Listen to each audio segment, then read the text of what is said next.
Very good morning, friends. As you know that I am making videos on the interview questionnaire series, especially for ISO 27001, ISMS, and other many more things included in this. So before question number 23, if you miss anything, kindly check in the chat section under description tab. You will find out the links to get through learning of those videos. So let's begin from question number 23. These are the certain questions. Actually, these questions are not related with the audit profile, but interviewer wants to know whether you know the concept or not in terms of testing and the types of testing and PCP ones. So, question number 23 is what is testing? Can we skip the process in functionality? Yes.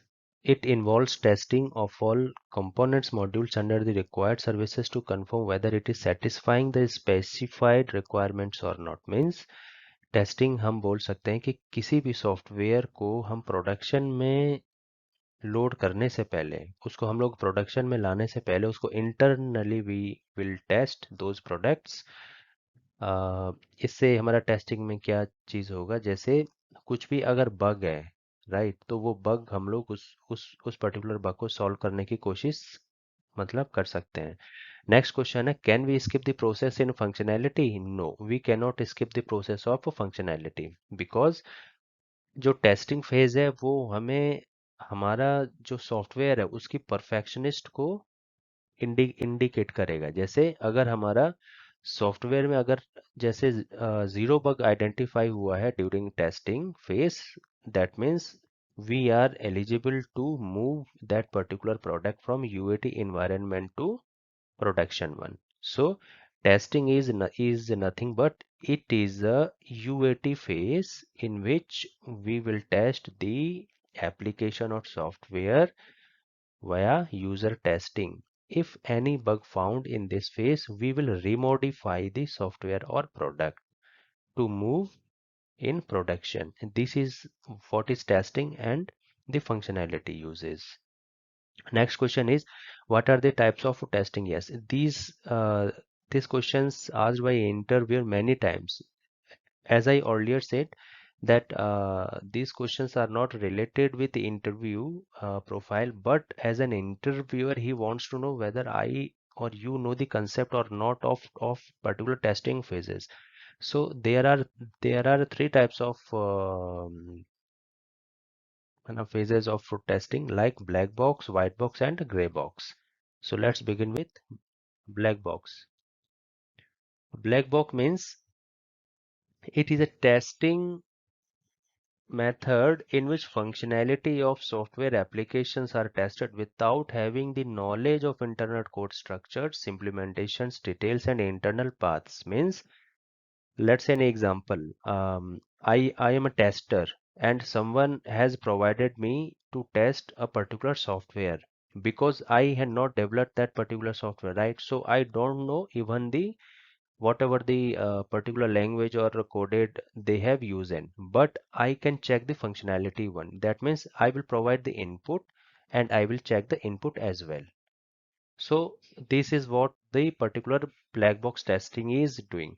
So black box testing mainly focuses on input and output of in software applications. Likewise, here it is written, you can see black box testing mainly focuses on input and output of software applications, and it is entirely based on a software requirements and specifications. It is also known as behavioral and functional testing.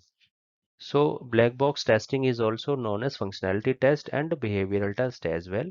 So the proper black box testing means I will provide an input and test the output whether this particular product or software is properly working or not.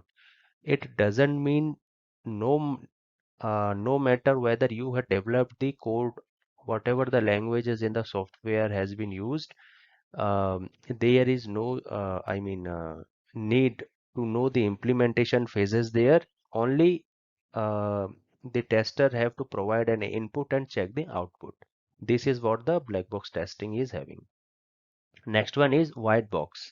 White box means it is a software examine technique that involves testing of a product underlying structure, design and coding in order to verify input output flow and improve design usability and security. White box testing is also known as open box testing, transparent box testing and clear box testing. That means the person who is doing the white box testing, he have to proper knowledge of the design of that software, the design of that applications, because this testing particularly deals with the code level testing, right? For example, any bug exists in the code level, so white box testing will be done. There is no means here of input and output here. You have to simply know the structure of application or software and check whether the code uses are properly or not here.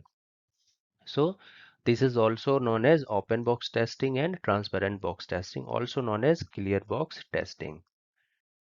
Come to the next one. What is gray box testing? So this is a combination of white box and black box.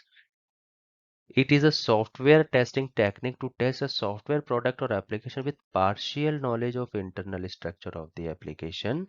The purpose of gray box testing is to search and identify defects during improper code structure or improper use of applications, right? So the person who is doing the gray box testing should having the knowledge of, I mean, partial knowledge of internal structures of the applications. What is the purpose? The purpose is to identify the defects during improper code structure or improper use of application. So documentation part comes also comes under the gray box testing. Question number 25. What is BCP and its advantages? Yes, this is a huge chapter. If you have seen my ISO concepts videos, so I had multiple times asked about the BCP and its advantages, and a few knowledge I had given in the previous links also. Since this question is multiple asked, so I had again included here with a long description. So what is BCP and its advantages? BCP is nothing but our business continuity plans. Like um, as as you know, to run any kind of organization, we have multiple data centers suggested by the best practices in market. So one is our data center, second one is our disaster recovery, and same services are actually running on primary data center and secondary data center. That is our DR, disaster recovery data center. So if unfortunately our primary data center goes down due to any reason like tsunami, earthquake, or any kind of technical issues, if my primary data center goes down, then services should automatically transfer, because the configurations will be done in such a way that the services will be shifted from primary to disaster recovery data center automatically. So this, I mean, such type of configuration plans comes under the business continuity. That means my business continuity should be in running phase, even my primary data center will goes down. This is a main concept of business continuity plans. And the management who is taking care of all these sections, like collecting the evidences, like when our primary data center goes down and my secondary data center goes up, and the collection of those particular evidences with time is stamp is also managed by the our BCP management. Sorry. So this is the I mean most important concept if any multiple I mean multitask or organization is actually running. So BCP should be also tested to ensure that no weaknesses which can be identified and corrected, right?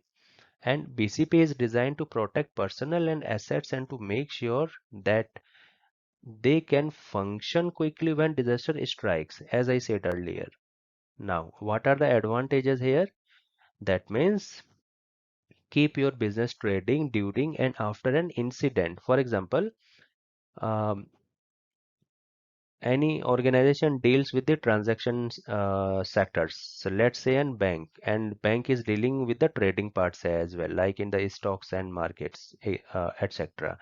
So if someone is doing any transaction and sudden my primary data center will goes down, so on quick basis without any second failures, the services will be shifted from primary to secondary, and parallelly that particular person who is doing the transaction, that will not get failed. It will completely successfully, because there is not any kind of interruptions in services found because of the earlier services transferred from primary to secondary one. This is the main advantages of BCP. Second point of advantages, like mitigate risk and financial exposures, like because my services is actually running from secondary one, right? So in the meantime, I can mitigate the issues, and the particular I mean troubleshooting parts belongs to the primary data centers. Third one is build customer confidence and trust. Yes, this is the most important and valuable part, because in my previous example, the transaction will goes carry on if even my primary data center will goes down. So it will make customers more confident on your services. So um, it will never be switched to think that I should leave that organization, the particular I mean organization services, because if the services will be provided by the organization is not good, then the customers may also think towards the switch of the services. So this is builds up the customer confidence and the trust level as well. So the next one is safeguard company reputations. Yes, if the downtime will be low, that means the market is strategy and company reputations will automatically goes up. Next one is develop confidences with the business within the businesses. Yes, right. Recovery operations more quickly after interruptions. Yes. Next one is reduce cost and during of any disruptions. That means in terms of a troubleshooting, it will costly less.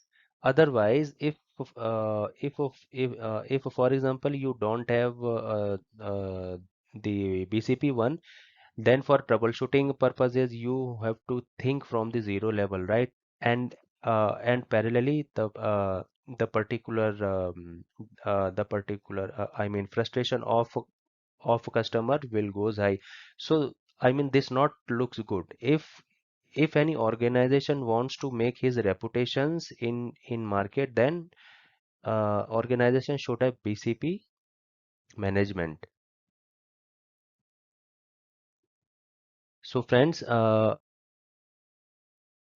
you like such videos, kindly subscribe and hit the bell icons. Thank you so much.